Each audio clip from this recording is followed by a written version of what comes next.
I welcome into my gallery this evening the family and friends of the Honourable Emily Suvaal, including the esteemed former President of the Legislative Council, the Honourable Amanda Fazio, and the former Leader of the Opposition in this place, Mr Adam Searle. It being 6 p.m, according to resolution of the House, proceedings are now interrupted to enable the Honourable Emily Suvaal MLC to make her first speech without any question before the Chair. The member has the call. Thank you, Mr President. What an honour to be elected to this place. For me, like many before me, it has been both a hard-fought and beautiful journey to be here today. A journey based on the need to fight for change, based on my experiences and the people I connected with along the way. When I was 11, my family remembers a fateful day we all went on a bushwalk. I was a fit and sporty 11-year-old, but a couple of 100 metres in, I demanded we return as I was thirsty and quite upset. This confirmed to my mother something was wrong. I had been more tired than usual, I'd lost weight, and I had been drinking abnormally large amounts of water.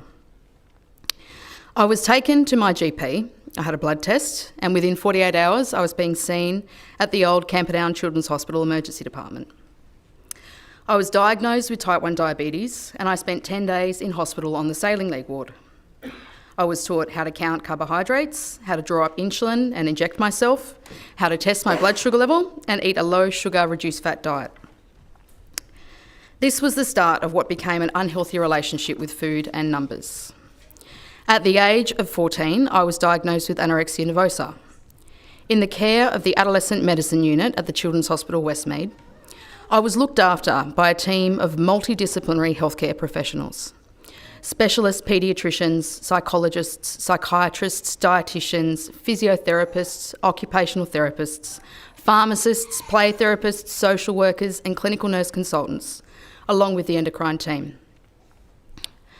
I was admitted approximately, and I say approximately because my memory of this time is very vague, approximately 10 times to the Children's Hospital in the 2 years after I was diagnosed. I completed Year 10 at high school, but significantly deteriorated shortly after and would never be well enough to return.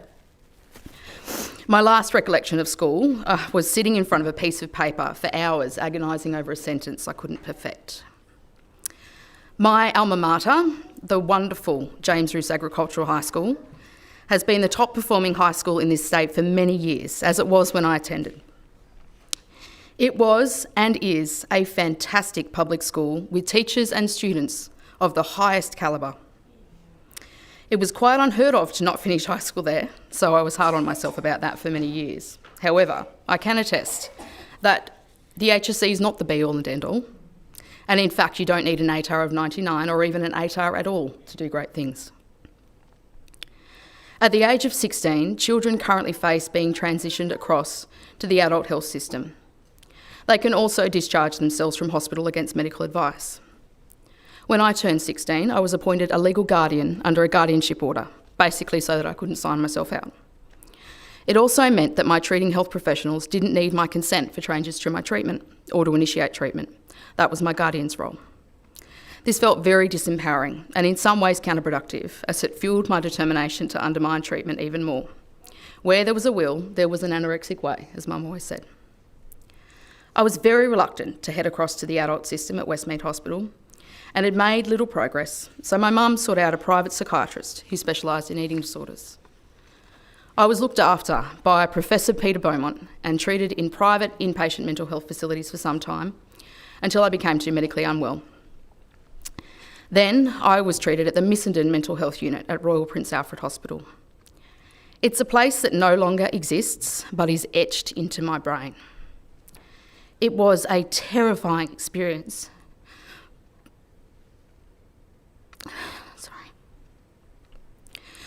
For a vulnerable 16-year-old girl to be... I've practiced this so many times it did become emotional. To be in a general adult psychiatric unit. I recall everything about that place. And as I said before, my memory of that time is very vague, but I remember everything about that place. I recall the lino floor, the smell the bare room with a single metal frame bed, tatty carpets, a tall skinny cupboard for all your worldly possessions. I recall the locked ward, the shared bathrooms with a hole in the door where the lock had been removed, the 12-foot-high metal fence that I once attempted to climb in a desperate bid to escape, the seclusion room with padded walls. I'm eternally grateful to the health professionals that work there and that I fought so hard in their efforts to treat me because they kept me alive. Over the course of my illness, I had hundreds of hospital admissions ranging from a few weeks to a year in length. I was treated in public and private mental health units, medical wards and the occasional stay in an intensive care unit when I was severely unwell. Our public health system looked after me when I was at my worst. I was admitted mostly as an involuntary patient under the Mental Health Act. Being appointed a guardian felt disempowering, but being scheduled under the Mental Health Act was devastating every time. I recall monthly mental health tribunal meetings being trotted up to the first level meeting room in the Missenden unit. It was often the only time I had been anywhere but the ward or its concrete courtyard where the smokers gathered in that entire month. It always felt a futile exercise, as my admission status invariably never changed from involuntary patient to voluntary patient until immediately before I was discharged. Almost a decade on from my diagnosis and in my early 20s, I had spent several months again as an inpatient in the Missenden unit with no improvement. Medically stable, but still extremely compromised and underweight. I had severe osteoporosis and heart issues. I faced being discharged to a women's refuge. A social worker at the Missenden unit at the time, Diana Priest, one of the many health professionals to whom I'm eternally grateful, advocated for me to access supported accommodation as an alternative. After some initial reluctance from the provider, having never accepted someone with an eating disorder before, I had a temporary home in the inner west with a case manager. Having stable, affordable accommodation that had links to public transport and was close to my healthcare team was crucial in those early stages of my recovery. It enabled me to recover to an extent that I could re-enter the workforce, something that put structure and purpose back into my life. I commenced work in a local retail store, initially for a few hours, a couple of days a week as lunch cover. I caught the bus there and back. It wasn't a lot, but it gave me a reason to get out of bed, to ensure I was fit to turn up, and it gave me a responsibility to someone other than myself. Several remarkable health professionals played important roles in my reintegration with the world in the years that followed. My GP at the time, Dr. Aileen Smith, is someone I particularly want to thank today. Aileen saw me sometimes twice a week during my recovery years. I attribute a large part of my success to her treatment, her care and her availability. Aileen was with me as I navigated the years I had missed and the many stress fractures I endured along the way. Quality, accessible and timely primary health care is the cornerstone of our health system here in New South Wales. The outpatient care I received from the team at RPA was also an example of how important good wraparound community healthcare is in recovery from mental illness. Elizabeth Frigg, the dietitian whom I saw regularly, and Narelle Spinks, the psychologist, played important roles in my recovery. So too did my psychiatrist, Dr. Margaret Sheridan. The magnitude and cost of my healthcare treatment is something that has never been lost on me. I am so fortunate to have received the care I did from the wonderful healthcare workers looking after me, because it kept me alive. Less than 50% of people with anorexia nervosa recover, and it has the highest mortality rate of any mental illness. Almost 550 Australians die every year because of anorexia nervosa. I've never lost the drive to give back to those that gave me so much. In my recovery years, I went on to participate as a consumer representative with lived experience of anorexia nervosa in many forums. I was proud to play a small part in the steering committee setting up the Peter Beaumont inpatient unit in the Professor Murray Bashir Centre at Royal Prince Alfred Hospital. The Peter Beaumont unit is a 9-bed inpatient ward dedicated to the treatment of eating disorders. It means a lot to me that that place is safer and more supportive and different to my experience of adult inpatient mental health units as a 16-year-old girl. It is a far more appropriate place to treat young people with eating disorders. The Missenden unit is now just a memory, having been demolished. Thank goodness. Pleasingly, the Charles Perkins Centre stands proudly in its place and houses Australia's National Institute for Eating Disorders, the Inside Out Institute. In the final stages of my recovery, I decided to give tertiary education a shot. I started out in a Bachelor of Medical Science, where I rediscovered my love of chemistry and maths. There were few things more satisfying than having a question, completing pages of equations, and working systematically down to a final answer, and for that final answer to be correct. Science is awesome. I changed my degree to a Bachelor of Forensic Science and Applied Chemistry so I could learn more about chemistry, which I really enjoyed. However, halfway through that degree, I changed my mind again because I decided I really wanted to work with people and to help people. My older sister had recently completed her nursing degree, and I was inspired and encouraged by the work I saw her do, along with my experience of the many nurses who had looked after me. After 6 years at university, I finally completed a Bachelor of Nursing, one of my proudest achievements. I had started and not finished many things in my life previously. After graduating, I worked as a registered nurse at the Children's Hospital Westmead. Here I had the privilege of caring for children and families on the cardiac and day surgery wards, and I will never forget them. Taking home a newborn baby from hospital is a terrifying and exciting time, anyone will tell you. But imagine, a couple of days after you took your baby home, they turn blue. They stop breathing, they are rushed back to hospital, and they have a postnatal diagnosis of cardiac illness. They then require emergency open heart surgery and must stay in intensive care and cardiac wards for weeks or months before eventually going home again. Some may even have to return for follow-up surgeries in the time ahead. This was the reality for families I looked after, and their resilience in the face of adversity is something I will never forget. The health professionals I worked with in my time at the Children's Hospital Westmead were also something I'll never forget. They were extraordinarily skilled, and I have no doubt they will provide an exemplary heart transplant service to the children of New South Wales. I joined our great Australian Labor Party halfway through my first year of working as a registered nurse. It was clear to me that change was needed to ensure I could do my job safely, effectively, and to the standard that I expected of myself. I wanted to become involved, to advocate, to change policy and legislation at a higher level, the level of government. I had no idea what I was getting myself in for. I want to thank the former member for Macquarie Fields and the other place, Dr. Andrew McDonald, for encouraging me to join the party and become active in my local branch. When I joined the party, I was in the Baulkham Hills branch of the ALP. Here I met and gained profound respect for the Honourable Peter Primrose MLC, who was a member of my local branch. The Honourable member is someone much respected across the political spectrum, and I'm privileged to now be working with you in this capacity all these years later.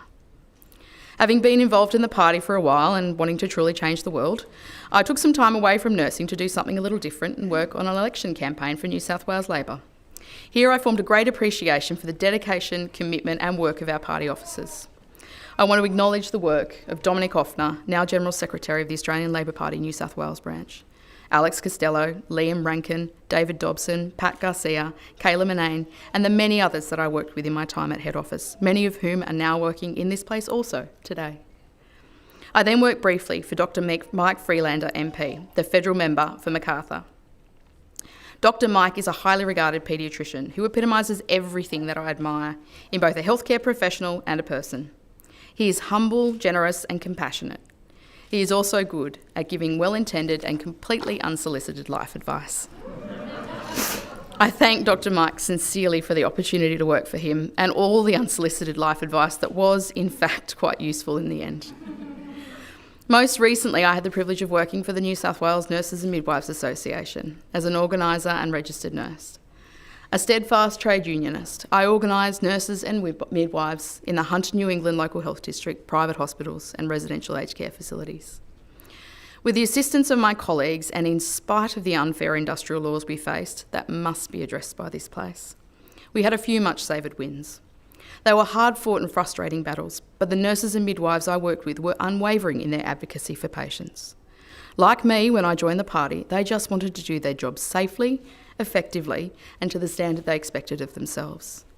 I will always fondly remember the Belmont nursing hours per patient day dispute with my colleague Chris Blair, the members of the John Hunter Hospital branch executive who taught me so much, the midwives of K2, and the Gloucester Soldiers Memorial Hospital aged care nurses. Aged care workers are pillars of our society, and I'm thrilled to see our federal government take steps to pay these workers what they are worth, although there is much work to do. I look forward to being part of a Labor government in this place that will address the many wrongs inflicted on workers over the past 12 years, especially our essential workers. I want to acknowledge all the union secretaries here in New South Wales that have fought and advocated tirelessly for the rights of workers, particularly through the COVID pandemic. I want to thank particularly the 3 union secretaries of which I'm a member. Thank you to Gerard Hayes, Secretary of the Health Services Union, Graham Kelly, General Secretary of the United Services Union, and thank you Shay Candish, General Secretary of the New South Wales Nurses and Midwives Association. I mention also to Brett Holmes, former General Secretary of the New South Wales Nurses and Midwives Association, who was GenSec for much of the time in which I worked at the association. And Alex Classens, Secretary of the Rail, Tram and Bus Union, who I had the honour of meeting the same night I met my now husband Jay. Thank you to all the union secretaries and their members affiliated with our great peak body unions New South Wales, and to Mark Moray, Secretary of Unions New South Wales. I cannot tell you all how much I am looking forward to getting rid of the unfair public sector wages cap in this place. Along with my commitment to advocate for workers in New South Wales, I want to note here my commitment specifically to the people in the place I now proudly call home, the beautiful Hunter Valley. Our region is one of significant importance to this state and country. The people that live and work in the Hunter deserve a state government that will represent them, the best interests of their region and all rural and regional New South Wales. I intend to do just that. I also commit to work in this place to further destigmatise mental illness, particularly eating disorders. Eating disorders are serious mental health illnesses that impact between 4 and 9% of our population. There are still, sadly, many inaccurate assumptions about eating disorders that impact the treatment people receive. Eating disorders are not a diet gone wrong, they are not attention-seeking, and they are certainly not a phase. No one wakes up and chooses to develop an eating disorder, just like no one wakes up and chooses to become depressed, and no one wakes up and chooses to get type 1 diabetes, or any other illness for that matter. While the rates of other mental illnesses have stabilised since the height of the COVID pandemic and are returning to baseline, eating disorders don't seem to be following the same trend. The gaps and confusion around hospital-based care for adolescents between the ages of 16 and 18 still exists, as it did when I was unwell more than 20 years ago. There is an urgent need to transform our health system from a late to an early stage intervention focus.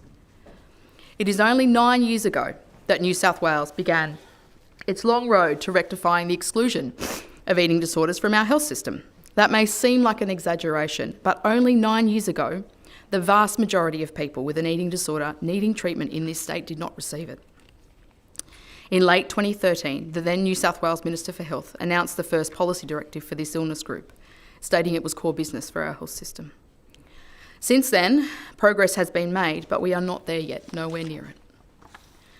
It is far less common today to be turned away from an emergency department in New South Wales when you have an eating disorder and are critically ill, but it still happens. It's far less common to be denied an admission to hospital for urgent medical care and nutritional rehabilitation, but it still happens. It is less common to be discharged from hospital with no plans for treatment in the community, but sadly, that still happens often. And unfortunately, in this state and in others all around the country, it is very common to be unable to find good, effective treatment for eating disorders in the community. It is very common for families to search for months to years for health professionals that are skilled and can help. It is also very common to find those health professionals only in private practice and have to pay large out-of-pocket gaps when Medicare rebates only cover a fraction.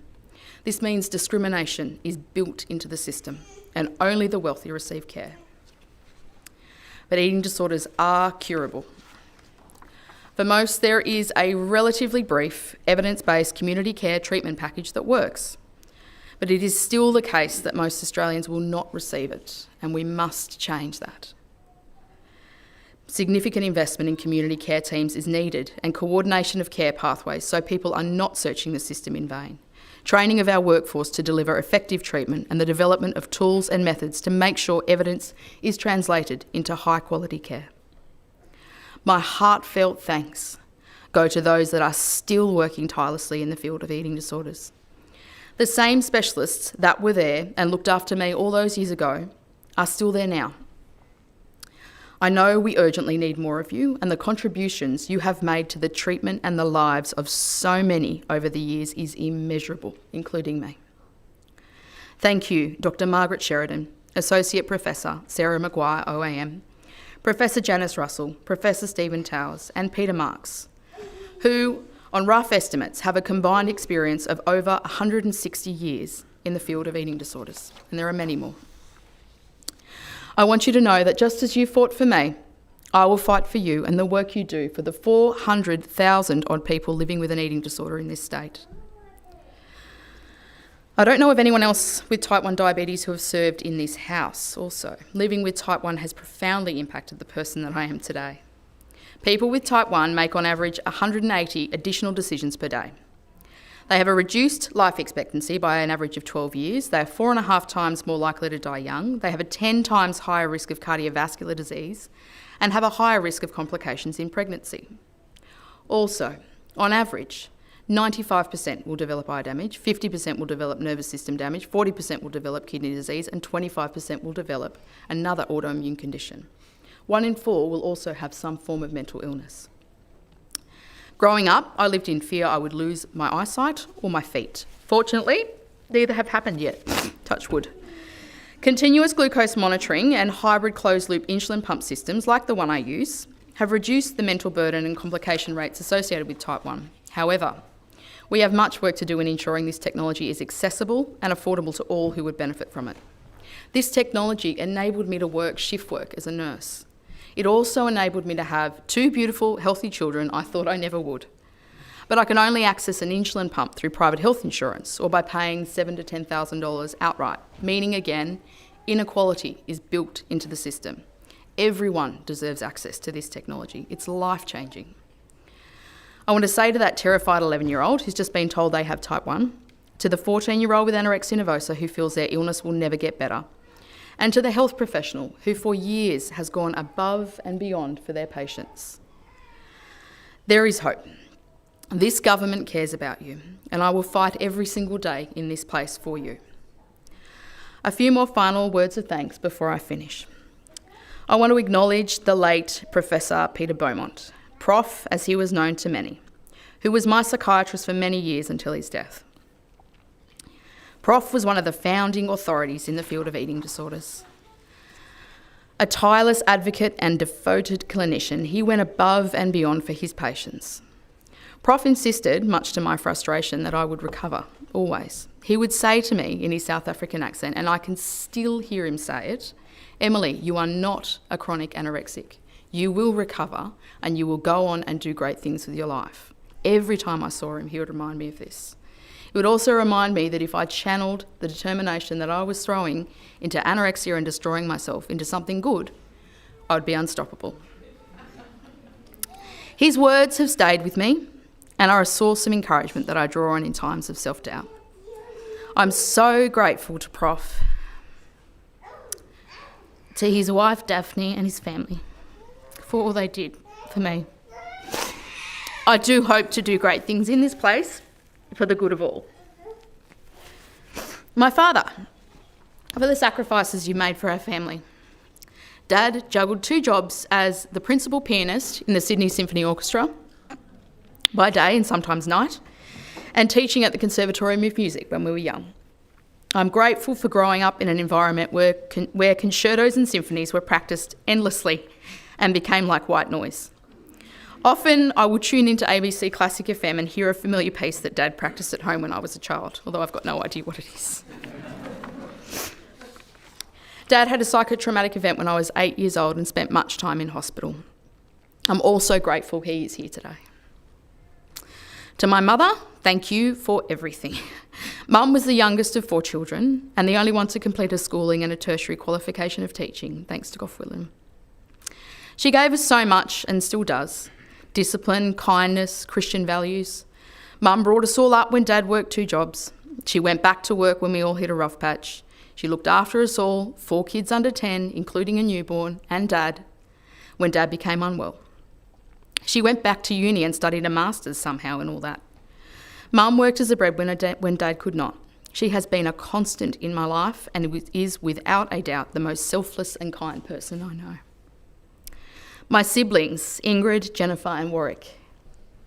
We're a family of caring individuals. There's 2 registered nurses, a physiotherapist who's completed a PhD, and a vet science graduate. Thank you. I can't imagine what I was like to grow up with. I'm so grateful to have you all in my life today. My husband, Jay. Jay and I met at a highly memorable Labor Party fundraiser in Mount Druitt in 2015. Some of you here were there on that auspicious occasion. I'm looking at you, Alex Classens. Making the decision to recover was obviously a good one, but Jay is the best decision I've ever made in my life. Jay, thank you for accepting and loving me for all that I am, and I know that sometimes is quite a lot. You're the peace and calm to my high-functioning, detailed brain and my safe place. And lastly, my 2 darling boys, who I'm sure you've all noticed by now, Ethan and Caleb. I hope I can make this world a fairer and kinder place for you. I love you both more than I knew I could love anyone or anything, and you bring me so much joy. I will do the best I can for you every day. You have my word. I hope to make you proud. Without you, this all counts for naught. To you, Mr. President, and to the House, I come humbly with hope and optimism for what lies ahead. I will do my best. Thank you.